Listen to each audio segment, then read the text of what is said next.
हरे कृष्णा। जय श्रीमन नारायण। जय श्री कृष्ण। आप जैसे देवकी नंदन ठाकुर जी को फॉलो करते हैं, इनको सुनते हैं, इनकी कथाएं सुनते हैं, तो हम आपको बता चलें इनके बारे में। रोज़ अपने चैनल के माध्यम से हम आपको अपडेट देते हैं इनकी, और इनके बारे में बताते हैं, जानकारी देते हैं। आजकल संसार में हर कोई तन से तो दुखी कम है, लेकिन मन से दुखी हर कोई है। अंदर मानसिक प्रॉब्लम बहुत सभी के अंदर चल रही है। इस मन को, चंचल मन को शांति नहीं मिलती है। इस चंचल मन को हमारे बहुत सारे सवाल उठते हैं, उसको उत्तर नहीं मिलता। तो देवकी नंदन ठाकुर जी कथा रोज़ करते हैं अपने धाम पर वृंदावन। आस्था से काफ़ी अनिरुद्धाचार्य जी की और बागेश्वर धाम सरकार की, प्रदीप मिश्रा जी की, देवकी नंदन ठाकुर जी की, इन सब की कथाएँ आती हैं। और जिनकी भावना अनिरुद्धाचार्य जी में जागती है, तो वो अनिरुद्धाचार्य जी की कथा सुने। जिनकी भावना देवकी नंदन ठाकुर जी में जागती है, तो अपने देवकी नंदन ठाकुर जी की वाणी से कथा सुने।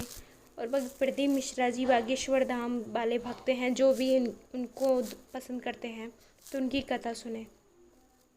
मन को केवल कथा ही से शांति मिल सकती है।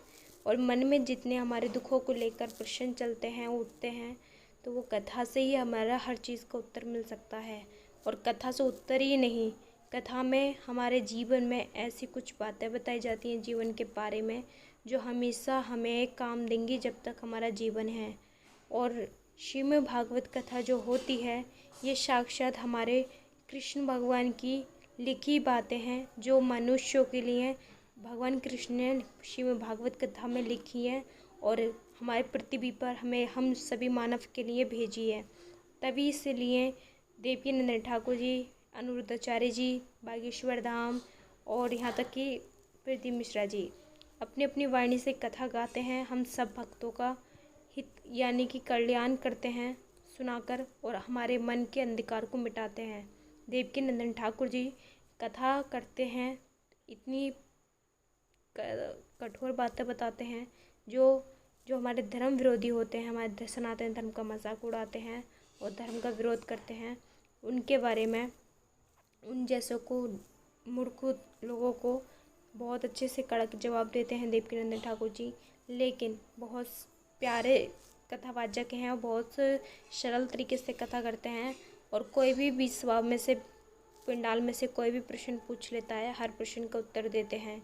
और इतना ही नहीं, जीवन में ये वृंदावन में जाना मिलना बहुत सौभाग्य की बात है, और ख़ासकर ब्रजवासी बन जाना ये परम सौभाग्य की बात है। देवकी नंदन ठाकुर जी ब्रजवासी हैं। वृंदावन में जो भक्त गए हैं वो आप सब जानते होंगे।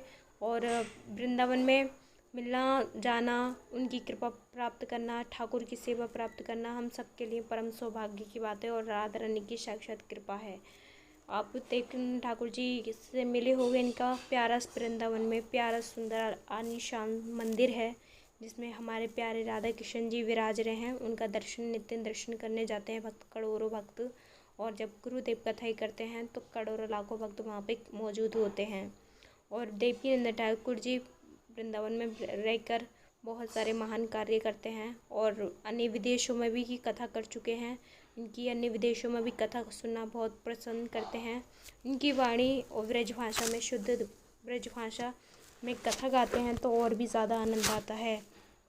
और कहते हैं आजकल, कोई मन दुखी, कोई तन दुखी, कोई तन धन विन रहे उदास, थोड़े थोड़े सब दुखी, सुखी केवल राम के दास।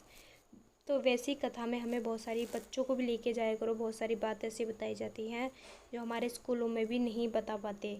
जैसे खाओगे अन्न वैसी होगा मन, जैसी पियोगे वाणी पानी वैसी होगी वाणी, जैसे राखे शुद्धि वैसी होए बुद्धि, हरि का भजन करे बिना जीवन सफल ही नहीं है। लाख तुम दौलत माया कमा लो, कुछ कामयाब ही नहीं हो पाओ, काम की ही नहीं है। जब तक धन को धर्म से न जोड़ दे, वो मानवी की कमाई बेकार है।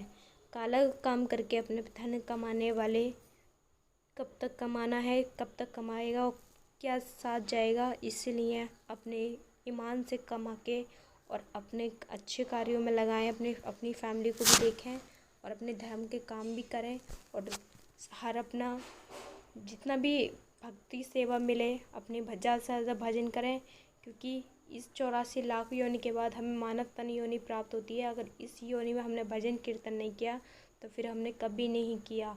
और ये हम भजन भक्ति मिलना, भागवत कथा सुनना और यहाँ तक कि हमें कान्हा जी की भक्ति सेवा प्राप्त हो जाना, ये हमारी राधा रानी की कृपा है।